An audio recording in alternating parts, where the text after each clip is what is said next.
జై శ్రీమన్నారాయణ.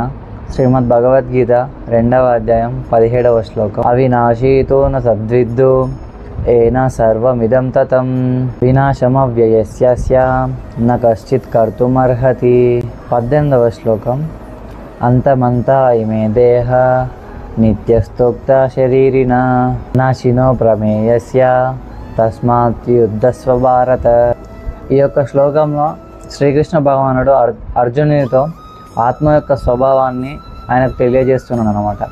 ఆత్మ అనేది ఎప్పటికీ స్థిరంగా నిలిచిపోయేది, అంటే దానికి అంతం ఉండదు, మరియు దాన్ని ఎవ్వరూ కూడా అంతం చేయలేరు అనేసి అర్జున్కి చెప్తున్నాడు అనమాట. అలాగే ఓ అర్జున, ఈ యొక్క ఆత్మని ధరించి ఉన్న మన యొక్క దేహం ఎన్నటికైనా నశించిపోవాల్సిందే, ఎన్నటికైనా అంతం పొందాల్సిందే. అందుకే ఈ భౌతిక దేహం గురించి ఆలోచించక లేచి యుద్ధం చేయి అర్జున అనేసి శ్రీకృష్ణ భగవానుడు అర్జునుడికి చెప్తున్నాడు అనమాట.